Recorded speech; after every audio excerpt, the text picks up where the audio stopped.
After paying my brother-in-law's bail and letting him stay in our guest room, I came home early from work and found him shirtless in my kitchen, with my wife wearing my hoodie.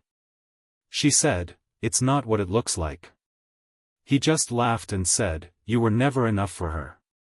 I walked out in silence. 2 months later, I got full custody of our son, and at Thanksgiving, I played security camera footage on the TV while everyone ate. Her parents didn't say a word. They just looked away while she cried and said, "I made a mistake." I married Rachel when I was 27. She was 2 years younger than me and the kind of woman people stared at when we walked into restaurants. Smart, too. Worked at a dental office, always knew what to say in a room. We had our fights, like any couple, but I thought we were solid. Especially after our son, Noah, was born. That boy changed my life. I worked harder, loved deeper, felt things I didn't think I was capable of. I looked at Rachel and thought, we made that. I never thought she could throw it all away. Her brother, Chase, had always been a screw-up. It wasn't a secret. The guy was like a tornado in jeans, wherever he went, shit got broken. He couldn't hold a job for longer than 6 weeks, had a string of exes who all hated his guts, and got arrested more times than I can remember. Rachel always defended him. He just needs support. His childhood was rough. You don't know what he's been through. Maybe all that was true. But I also knew he wasn't trying. He didn't care who he hurt. He just wanted to get by without doing the work. So when he called from jail, I was pissed he even had my number. He'd gotten into a fight outside some bar, again, and ended up punching a cop in the face when he tried to break it up. Bail was $2,500. Rachel was crying when she asked me. My parents said no. They're done with him.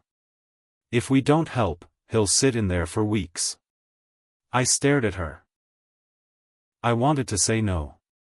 I wanted to protect our peace, our son, our home. But she looked so desperate. And I loved her. So I paid it.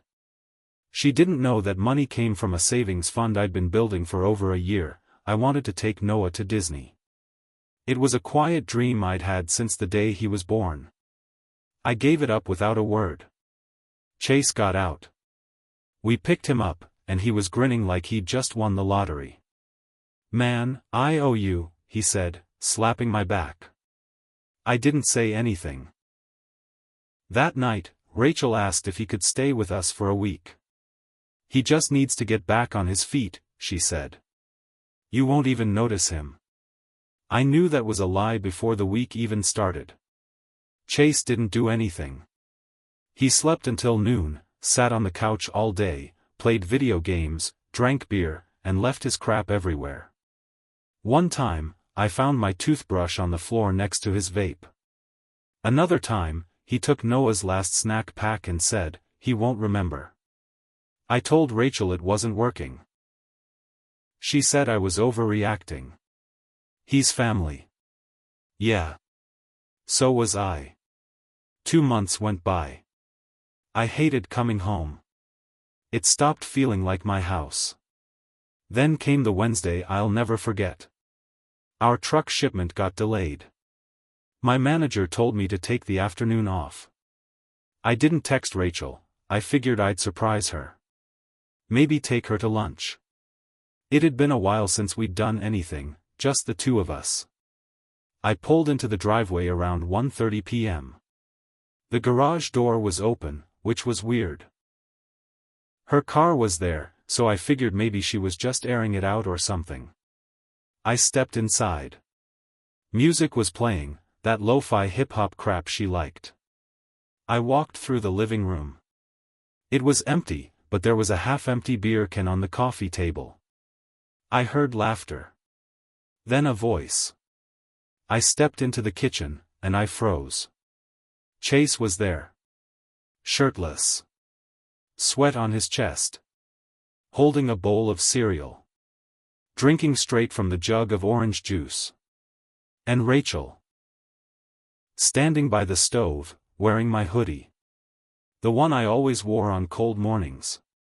Her hair was wet. She looked like she'd just come out of the shower. No bra. No pants. Just my hoodie and bare legs. Her face dropped when she saw me. She stepped forward. "It's not what it looks like," she said quickly. Chase didn't miss a beat. He laughed and leaned against the counter. "You were never enough for her, bro." I didn't say a word. I just turned around and left. I remember my hands shaking as I drove. My stomach was in knots. I pulled into the parking lot of a Shell station and sat there for what felt like an hour. I didn't cry. I didn't scream. I just stared at the steering wheel. I didn't respond. When I came back, I packed a suitcase. Went straight to daycare. Picked up Noah and told them we'd be taking him out for a while. Then I drove to my cousin Greg's house. He let us stay in his basement. Next morning, I called a lawyer. She was a bulldog. Told me to get evidence. Told me to install security cameras if I hadn't already. I hadn't, but now I did. I went back to the house while Rachel was at work and set up hidden cams in the living room, kitchen, and hallway. Told her I was thinking about trying to work things out. Let her think she'd won. In 2 weeks, I had enough footage to bury her. Rachel thought I was folding. I could see it in her texts, they got softer. "We can go to counseling. Noah needs both of us." I made a mistake. Just one. That line kept repeating. But I was already 10 steps ahead. While staying at Greg's place, I talked to my lawyer almost daily. I showed her the security footage I captured. In one clip, Chase walked into the kitchen and slapped Rachel's ass while she cooked breakfast. She laughed and grabbed his hand. Another one showed them drinking wine at night on the couch, lights off, her curled into him. Then there was the one that sealed it all, them kissing. In my house. Right where Noah used to eat his cereal before school. I didn't react when I watched it. I just asked, "Is this enough?" She nodded. "It's more than enough." The custody battle started 2 weeks later. Rachel was caught completely off guard. She called me crying when she got served the papers. I didn't answer. Then she showed up at Greg's house, screaming in the driveway until Greg told her to leave or he'd call the cops. She told people I kidnapped Noah. Tried to get the daycare involved. But I had full temporary custody pending the hearing, and every damn thing was documented. When we went to court, she tried to play the victim.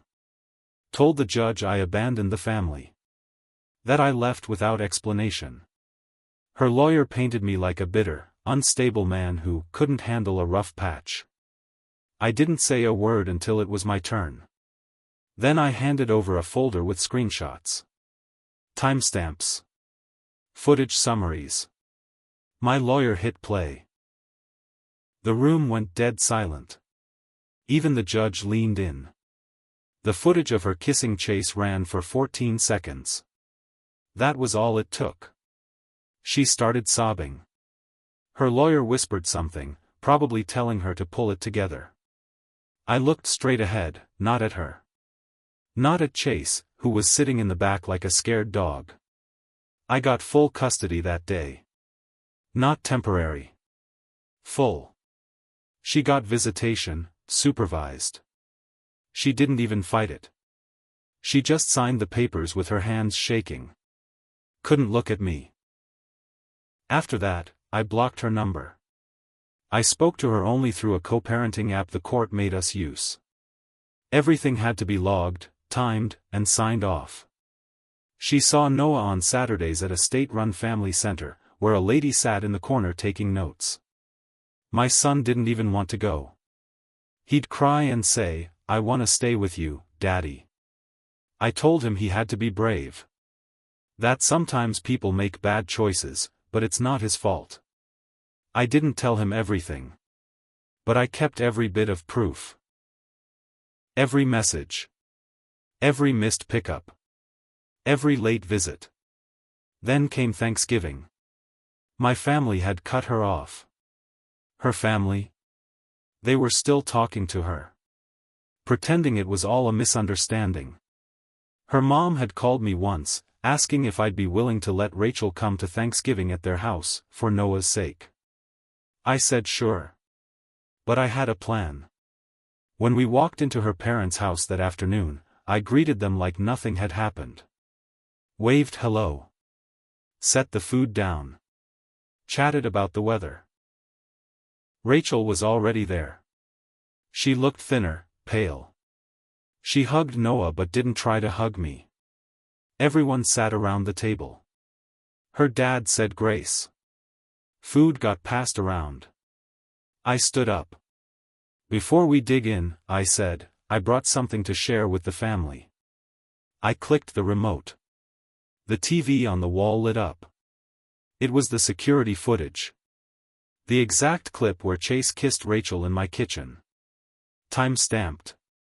No sound. Just enough to tell the story. The room went still. Rachel's fork clattered on her plate. Her mother's eyes went wide, then dropped to her lap. Her father didn't say a word. He didn't even flinch. Just looked away and kept chewing.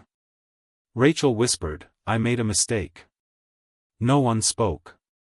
I sat down. Picked up my fork. Cut a slice of turkey. Ate in silence. Noah giggled. He didn't know why, but he could feel the power shift. Rachel wiped her face with a napkin, trying to pull herself together. She whispered again, I made a mistake. Her mother still wouldn't look at her. Her dad got up and turned off the TV. But he didn't say a word to me. Not then. Not ever. The table stayed quiet for the rest of the meal. After Thanksgiving, the silence grew louder. Rachel stopped trying to call. Stopped sending messages outside of the co-parenting app. Even those became dry. Clinical. I'll be there at 10. Please send his jacket. No smiley faces. No, hope you're doing okay. She knew. And now, so did everyone else. Her parents never defended her again. Her dad didn't call. Her mom unfollowed her on Facebook. Rachel posted a selfie 1 week later, forced smile, captioned, doing my best, and not one of her relatives liked it. I checked. Even Chase disappeared. I didn't know where he went. He wasn't at her place anymore. Rumor was he moved back in with some girl from his past, but I didn't care. He became a ghost. But I wasn't done. I still had the footage. The screenshots. The messages. I didn't blast them on social media. I didn't tell her job. I didn't burn her clothes. I waited. Quietly. Calmly. Until something happened that lit the fire again. It was January when Rachel missed one of her Saturday visits. I was at the family center with Noah, waiting. 10 minutes. Then 20. I messaged her on the app. No reply. At 45 minutes, the lady in the corner looked at me and said, she's a no-show. I took Noah home. 2 days later, I got a message. She said she had the flu. Sorry I didn't give notice. I was sick in bed. I didn't respond. But something felt off. So I checked the footage again. Turns out, I'd forgotten one thing, I never disconnected the old Nest camera on our porch. The one pointing at the front walkway. I pulled it up. There she was, 11:08 a.m. on Saturday, walking out of the house, dressed in a black mini dress and heels. She wasn't sick. She was going out. And I could see someone waiting at the curb. Not Chase. Someone else.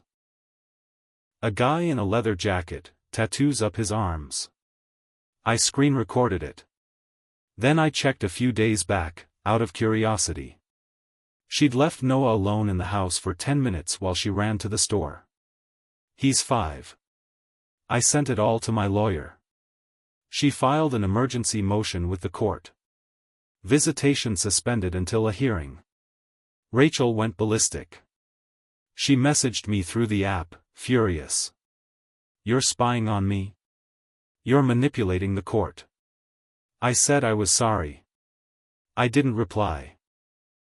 3 days later, I got a voicemail from Chase. "Hey, man," he started, voice shaky, like he wasn't sure if he should even be calling. "I know I messed up. I didn't mean for things to go that far. Rachel said you'd forgiven her, so I figured. I don't know. I just wanted to say sorry."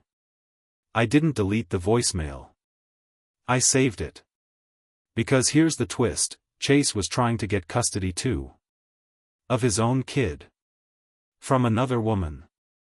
And he listed me as a character reference on his court forms. Yeah. The same guy who laughed in my face while hooking up with my wife, thought I'd vouch for him in a custody battle. I told my lawyer. She reached out to his ex's attorney. Sent the video. The voicemail. Everything. I didn't say a word to Chase, I just waited. A month later, I heard through Greg that Chase lost his case. The judge ruled him unfit. His kid would stay with the mother full-time, supervised visits only. She even filed a restraining order. Rachel? She found out a few days later. She showed up at my house unannounced. I didn't answer the door. She stood outside for 10 minutes, crying. "Please. Just talk to me. Please." I turned off the porch light. She finally walked away. And I smiled. I thought things would quiet down after that. They didn't.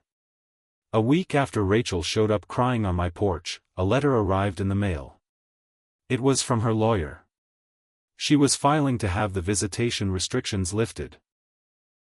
Said I was manipulating the court by presenting biased surveillance. She wanted shared custody again. I brought it to my lawyer. She smiled. This is desperation. We prepped a response. We pulled up dates, messages, the footage of her skipping visits, the nest cam evidence of her leaving Noah home alone, and even her showing up unannounced and emotional. We sent it all in. But that wasn't the twist. The twist was what came after. One Friday afternoon, I was picking up Noah from preschool when one of the teachers, Ms. Darla, pulled me aside. "Just so you're aware," she said, "your son's mother came by this morning. She wasn't on the pickup list, so we told her no, but she didn't take it well." My chest tightened. She tried to take him. She said it was her Saturday. We explained it wasn't. She raised her voice, but left when we told her we'd call the police. I thanked her and walked to the car with Noah, trying to keep my face calm. But inside, I was shaking. That night, I filed a police report. I wanted it documented. My lawyer took it straight to the judge. The next week, Rachel's supervised visits were suspended altogether, indefinitely. She didn't message me after that. Not even on the app. But Chase did. Again. This time, it was a voicemail at midnight. "You think you're some kind of hero? You ruined my life. You ruined hers. You think you're better than us? You're not." His voice cracked. "You're just a lonely piece of shit with a camera." I forwarded it to my lawyer and saved the file. A few days later, I saw Rachel at the grocery store. She looked wrecked. Hair pulled back in a messy bun, wearing sweatpants and a hoodie. She had a 6-pack of cheap beer and frozen dinners in her cart. She saw me and turned down an aisle. Didn't say a word. Noah didn't even recognize her.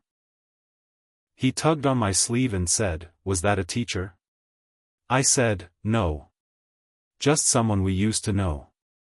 But it wasn't over. Not yet. A month later, I got a message from a number I didn't recognize. It was a picture of my house, taken from the street. At night. No message. Just the photo. I stared at it for a full minute before saving it. Then I checked the porch cam. It was blurry, but you could make out a figure on the sidewalk. Hoodie. Hands in pockets. Standing there for almost 4 minutes. I gave it all to the cops. Didn't hear anything back. Until the next week. Greg called me. "Dude, you're not gonna believe this. Chase got arrested again. Caught on camera slashing tires at his ex's job. And guess what? He had your address written down in his truck." I sat there in my kitchen, trying to understand what the hell his end game even was. Did he think he could scare me? That he could undo what he'd done? Rachel wasn't talking to me. Chase was spiraling. And the only person still smiling was my son, happy, safe, unaware of the storm around him. But I wasn't done yet. Because soon, I'd get my last bit of revenge. And they'd never see it coming. I waited until spring. It had been over 5 months since Rachel had seen Noah. Her visits were suspended. Her appeal got denied. Chase was locked up again, this time for vandalism and violating a restraining order. I hadn't heard from either of them in weeks. But I was still watching. Still planning. I knew Rachel was living alone now. I knew her license had been suspended for missing a court payment. She'd lost her job at the dental office back in February. Word was she was cleaning houses under the table to pay rent. Some of her friends had turned their backs on her. I wasn't happy about that, but I wasn't sorry either. Then came the letter. It arrived the first week of April. Handwritten. No return address. "I know I don't deserve anything from you," it said. "But please. Let me see Noah. I know I ruined everything. I can't sleep. I miss my son." I read it twice. Then I set it down and walked outside to my shed. I pulled out a storage bin marked Fall 2022. Inside was a little envelope I'd sealed the day I moved out. It had photos, printouts, and one USB drive. The drive had a full copy of everything. The camera footage. The screenshots. Chase's voicemail. Even clips from the custody hearing. I labeled it, "For Noah, someday." That was always my plan. Not to use it against Rachel again, but to make sure Noah would know the truth one day. When he was older. When he asked questions. When he wondered why his mom wasn't around much. But I had one more use for it first. Her parents had been silent since Thanksgiving.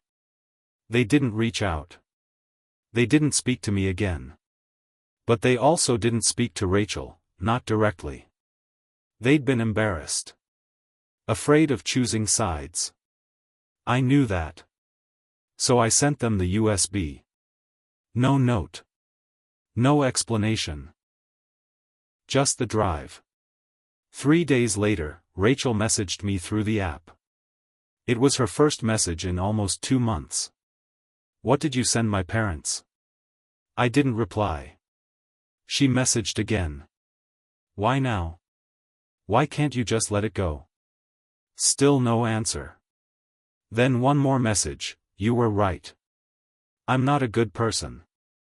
That was the last thing she ever sent me. Because that night, her father called me. Not to apologize. Not to beg. Just to say, we saw everything. We had no idea it was that bad. I said, "Now you do." He hung up. Weeks passed. The school year ended. Noah graduated from kindergarten. I took him to the park, to the movies, to his first Little League game. He asked about his mom less and less. And I let it be.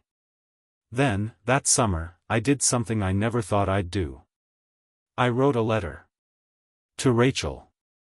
I told her that someday, when Noah was older, if he asked to see her, I wouldn't stop him. That I wasn't going to lie to him. That he'd know what happened. All of it. But I also told her that what she did, what they did, would never go away. That trust, once broken, doesn't get repaired just because someone cries or says sorry. And that no matter how low she got, she put herself there. I mailed it and never heard back. Last I heard, she moved to Evansville to live with an aunt. Chase was out again, but working odd jobs and keeping low. He knew better than to come near me again. As for me, I kept the USB drive in a locked drawer. One day, I'll give it to Noah when he's ready. And when he asks me, Dad, why did Mom leave? I'll say, she didn't leave. I walked away. Because I had to protect you. Even if it broke me first. Because the truth is, I wasn't perfect either. I knew what kind of man Chase was. I knew Rachel had a pattern of making excuses. I ignored the signs. I let guilt and pride stop me from speaking up sooner. And that silence let things rot. So yeah, I made mistakes too. But I fixed mine. And I made sure they paid for theirs. All of it.